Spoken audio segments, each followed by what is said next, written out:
état bi ñu ngi xaar si ñoom fermeté ci wàllum accident yi te pour accident yi wàññeeku bu baax a baax foog ñu teg mbir yi ci yoon képp ko fóote rek ñu teg ci yoon Pa Makhtar bu jàllee ci tali bi moom def ay ñoom bépp ngeen jégal ko bu baax a baax xam ni muumin la. alors ñu dem ci deuxième point bi wàllum politique lay doon Mame Birame politique bi le président de la République son excellence Bassirou Diomaye Diakhar Faye bind na li nga xamante ni mooy assemblée nationale sàkku si ñoom pour ñu. saytu projet de loi bi nga xamante ni dafay dissoudre en tout cas day modifier constitution bi li muy laal ci modification mooy ñu dissoudre li nga xamante ne mooy au conseil des collectivités territoriales ak beneen bi di conseil économique social environnemental. waaw tout à fait déjà li ma ci bëgg a njëkk a wax mooy xam nga bu yàggul président dafa dissoudre woon conseil national xawma pour le dialogue des territoires la xawma ce machin là bu fi Macky Sall créé woon bàyyi ko fi jox ko Benoît Sambou ñenn ñi ne comme dissoudre na boobu waru fi woon a bàyyi yeneen yi maanaam ay ACTT ay CESE ak yooyu donc lii day wone ne nekkul institution yoo xamante ne nii ab décret rek mooy jékki-jékki dissoudre leen il faut mu am procédure boo xamante ne nii assemblée nationale lay jaar député yi ñooy voté pour wax ne dañuy modifier constitution boobu parce que ay loi constitutionnelle ñoo créer institution yooyu pour dissoudre leen léegi nag initiative bi nga xamante ne nii le président jël na ko surtout ci période bi nga xamante ne nii assemblée nationale moom dissoudre ko sax dafa jot jàpp naa ne c'est une façon tout simplement wax leen ne ñoom ñu ngi ci dynamique yaxanal alalu askan wi. te institution yooyu nga xamante ne nii ñu ngi leen di bëgg a dissoudre ñëpp xam nañu ne amul luñ Sénégal benn njëriñ. ni ko Macky Sall defee woon daanaka mooy comme jox naa Moustapha Niasse assemblée nationale. te parti socialiste ñoo nekkoon samay alliés. damay créer benn affaire jox leen ko. créer conseil économique social et environnemental dugal foofu société civile ak syndicalistes yi nga xamante ne nii mun nañu fi woote ay grève noonu la ko defee woon tout simplement. amul leneen. ñenn ñi mu dugal HCCT pour ses alliés socialistes. conseil économique social et environnemental pour ay ñoom Birahim Seck ak consort yooyu tout simplement léegi nag yow bu nekkee ne da nga bëgg ne da ngay yaxanal comment dire alalu askan wi. réduire le train de vie de l'État. parce que loolu bokk na ci train de vie de l'État. parce que on parle de 17 milliards daanaka par année. donc c'est tout à fait normal que ñu ne dañu leen di dissoudre léegi nag assemblée nationale bi nga xamante ne nii ña fa majoritaire waa Benno Bokk Yaakaar la te chambre yooyu te institution yooyu ña fa ëpp Macky Sall moo leen fa teg ñoo xamante ni jege nañu comment dire l'ancien parti au pouvoir léegi le choix ce sera est-ce que député yi ñoom dinañu accepter dissoudre institution yoo xamante ni seeni ñoñ ñoo fa nekk ñoo xamante ni seeni partenaire la loolu bu nekkee ñoom def nañu ko mën na créer des remous entre ñoom bu nekkee defuñu ko ñoom seen bopp mën nañ leen a dissoudre passer à une assemblée nationale boo xamante ne nii dina permettre au pouvoir en place mu mën a dissoudre ces institutions là parce que jàpp naa ne amul benn njëriñ te si je me rappelle bien Macky Sall en 2012 xaarul sax comment dire boucler ces 6 premiers mois ñëw na gis ne Sénat mu ngi fi Pape Diop jiite ko mu sukkandiku ci ay inondation pour dissoudre institution boo xamante ni dafa jàpp ne ki ko gérer farul ak moom donc bu nekkee ne defoon nañu loolu pour Sénat boobu nga xamante ni nii njëriñam ak yii nii daanaka benn la rek donc c'est dans le même ordre d'idée rek Ibrahima an bu ma déggee Mame Birame waa Benno Bokk Yaakaar amuñu choix quel que soit Alpha ñoom ils vont être perdants dans cette histoire.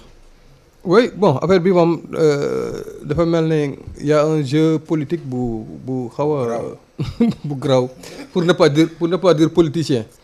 parce que président Diomaye bi fa yóbbu projet de loi bi moom moo gën a xam ne bon que le parti défait wala la coalition défaite est toujours majoritaire là-bas alors que on est dans le cadre d'une loi constitutionnelle et loi constitutionnelle qui dit loi constitutionnelle donc dit majorité qualifiée. maanaam je crois qu'il faut au minimum 89 députés. 89 waaw. 89 députés pour faire passer ça. te députés Yewwi yi yaakaar naa que 99. 99 voilà 99 voilà 99 exactement mais man Pape. man au-delà de tout ça man li ma gën a intéressé bon mooy ñu xool un peu l'utilité de ces institutions là. parce que dafa nekk rek benn kii instrument boo xam ne qui rentre un peu dans le jeu politicien. tout pouvoir qui arrive rek dissoudre ko ensuite delloo ko soit sous une forme sous une autre dénomination. Voilà Abdoulaye Wade l'avait fait créer le conseil de la République pour les affaires économiques et sociales. Donc mu nekkoon genre fusion entre le conseil entre le HCCT bi ak conseil économique et social. Mais le président Macky Sall bi mu ñëwee moom dafa dissoudre Sénat bi. Mais il maintient le conseil économique social et environnemental. Donc yóbbu teg foofu benn kii koo xam ne ci ay nitam la bokk. Mais dafa mel ne man mës naa dégg koo xam ne ku jegewoon Abdoulaye Wade la qui disait que il avait dit que le président Wade pendant ses 12 ans de magistère il n'a jamais lu un seul des rapports du conseil économique social et environnemental. Donc loolu c'est grave alors que les deux institutions c'est combien 15 milliards hein parce que bu ci nekk c'est presque 7 milliards 5. de budget sa sekk bi si nañ ko yokkalee sax budget moom conseil économique social et environnemental. Voilà c'est ça donc en tout cas les deux boo defee la somme des deux pour 2023 c'est 15 milliards. Donc 15 milliards pour des institutions yoo xam ne kenn xamul seen njëriñ. Man aujourd'hui je suis curieux de savoir quelle est leur utilité. Oui. C'est-à-dire 15 milliards yooyu fi ñu koy dugal ban njëriñ la amal askan wi. te loolu je crois que bon peut-être c'est un manque de volonté des différents pouvoirs qui sont succédés. Oui. Mais je pense que on a des instruments wala on a des organes yoo xam ne mën nañ def xool l'étude def benn étude xool def genre bilan de l'impact réel de ces institutions sur la marche du pays. Mais est-ce que Ibrahima loolu li la Mame Birame wax c'est zéro. Oui. loolu koy jarul étude. non ma xam nga non mais état xam nga état aussi un état c'est sérieux état mënul c'est-à-dire mën nañ def sax vox populi ah rajo yi mën nañ def vox populi génn nii boo génnee nii je suis sûr que boo génnee nii buntu Walf nga laaj les gens vont dire il y en aura certainement un qui dira que man xaw ma je ne connais même pas l'existence de ces institutions là mais comme état la état la moom ñu bëri loolu lañ lay wax waaw ñu bëri loolu lañ lay wax donc mais état comme il y a mais 15 milliards par an depuis 2012 c'est combien mais c'est presque plus de 100 milliards. ñaata membres ñooy nekk ci conseil économique social et environnemental. Je crois que est-ce que nekkuñu 150. Voilà lii rek day wane nekk ni amul njëriñ ndax xamoo ko. Voilà journaliste bu toll ni yow. Voilà donc et je crois que un conseiller simple il gagne 1 million. Un conseiller simple. Les membres du bureau sont alignés sur les membres du bureau de l'Assemblée nationale. Donc HCCT aussi c'est la même chose. Le plus petit conseiller ou bien le conseiller ordinaire il a 1 million. ñi nga xam ne ils sont membres du bureau donc tout ça pendant 12 ans wala pendant des décennies donc dafay laaj au lieu que ñuy supprimer rek bon delloo ko sous une autre forme déshabiller ko pour jox ko beneen costume wala pour jox ko beneen grand boubou. Mais ñu xool ban impact la am. Depuis que ces institutions-là ont été créées, qu'est-ce qu'elles ont produit et ce qu'elles ont produit, bon impact que cela a eu sur le fonctionnement de l'État. Vous voyez que c'est zéro, comme Mame Birame l'a dit. Autant s'en passer.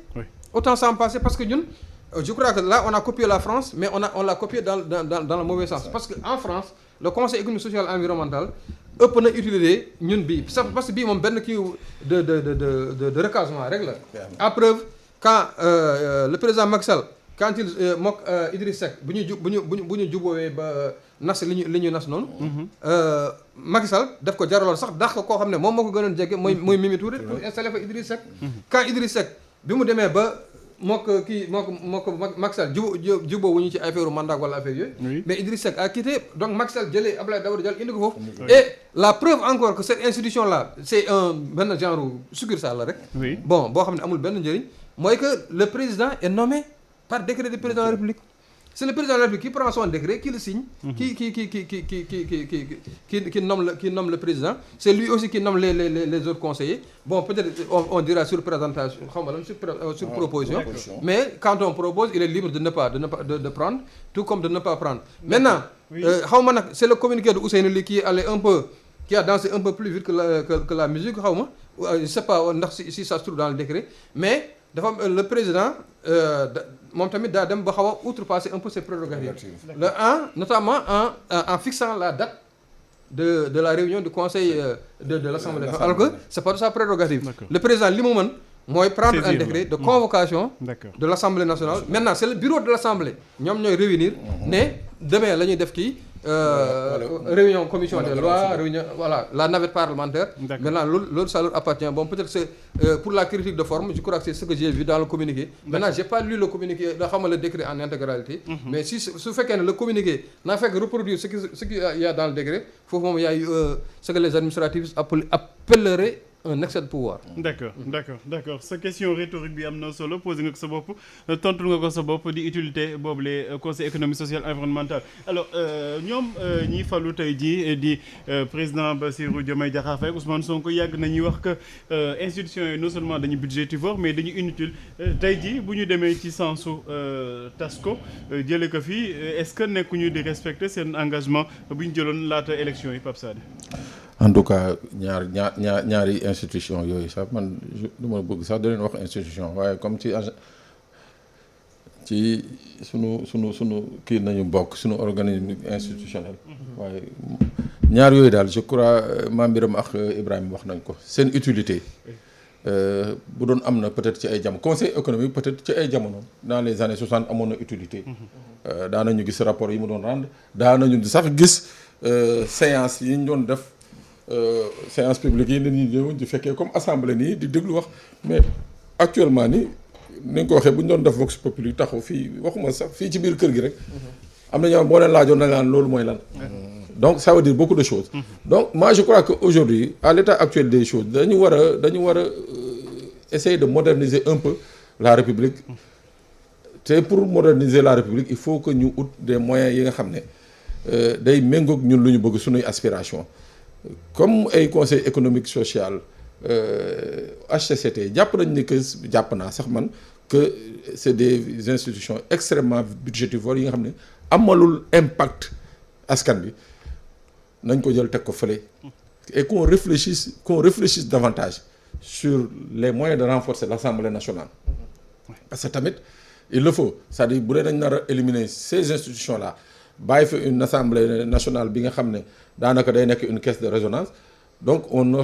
n'aura pas lu ñu bëgg mooy maanaam cette république bi nga xam ne moom moo taxoon sénégalais yi taxaw di xeex il nous faudra renforcer l'assemblée nationale faire en sorte que assemblée bi mu doon ay député bu ñu fay yóbbu ñu bañ ma fa yóbbu fa Mame Birame wala Pape Matar nga xam ne bu ñu demee la ñuy wax askan bi mooy tax ñu koy wax taxawuñu foofu pour parti taxawuñu foofu pour ma Demba taxawuñu foofu pour ma Samba donc loolu c'est extrêmement important dana tax tey jii au niveau exécutif lépp lu ñu bëgg a def ñu am un moyen un contre-pouvoir entre guillemets bi nga xam ne dana ci mën a taxaw mais man dama jàpp ne que foofu mooy li nga xam ne bu ñu paree ci réduire à néant ces deux institutions là prochain projet bi mooy jéem a xool na ñuy def pouvoir judiciaire bi ak lii nga xam ne mooy le législatif may leen doole ba nga xam ne au moins dana xaw a équilibré tuuti ñu bañ a nekk dans une république où le président voilà il est un souverain mais pour dire vrai conseil économique social et environnemental HCCT pour man c'est des institutions obsolètes amatuñu benn droit d'existence fii au Sénégal quoi dans leur état actuel boobu Mame Birame tey jii lan moo war a doon posture waa Benno Bokk Yaakaar est-ce que dañuy dem dans la provocation dàq boobule projet de loi pour que ñu dissoudre leen finalement wala dañuy comporter wu en de bons républicains.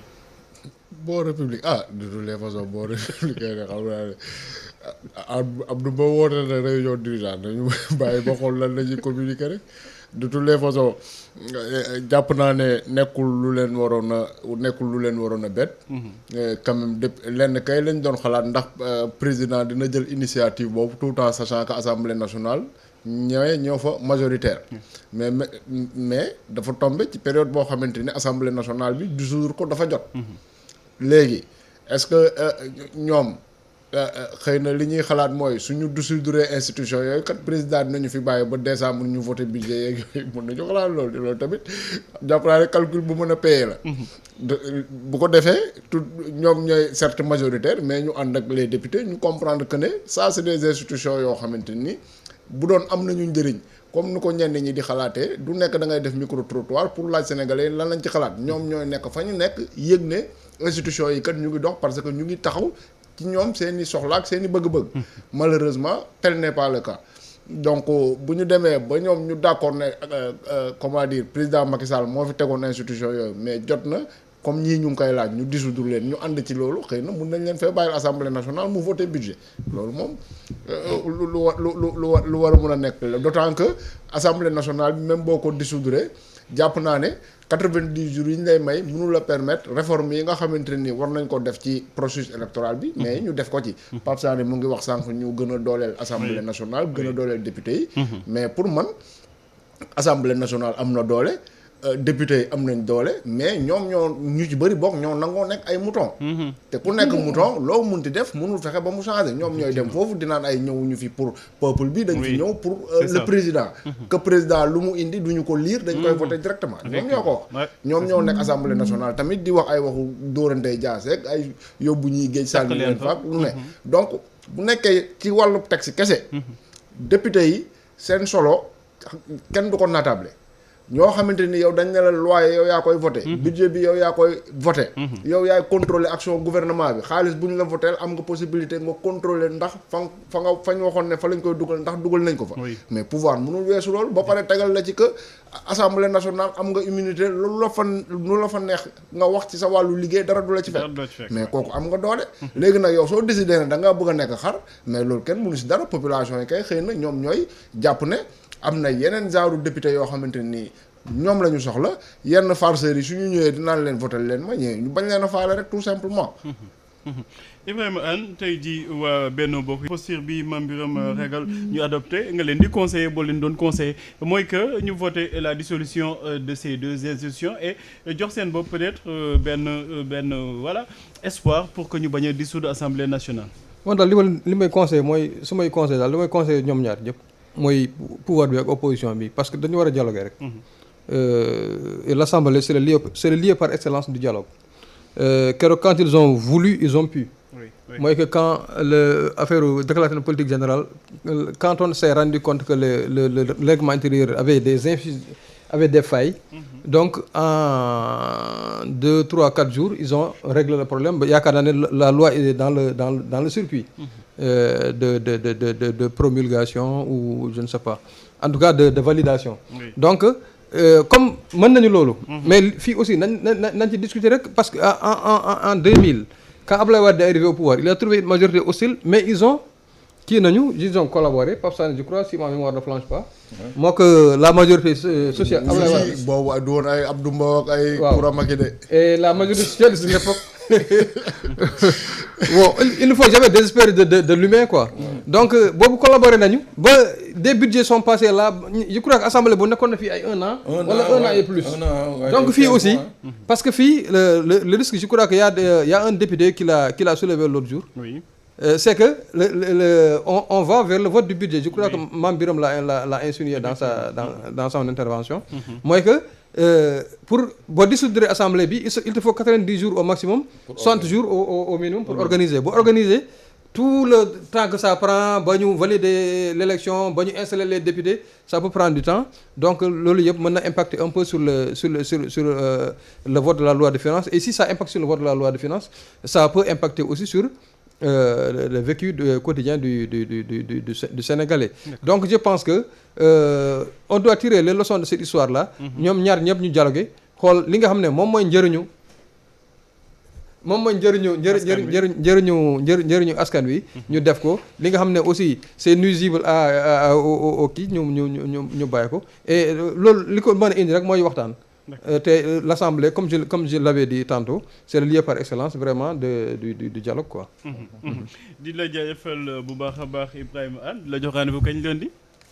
lundi waaw incha allah. di ko jaajëfal bu baax Ibrahima Anne di jaajëfal Mame Birame wàcc Pape Sané.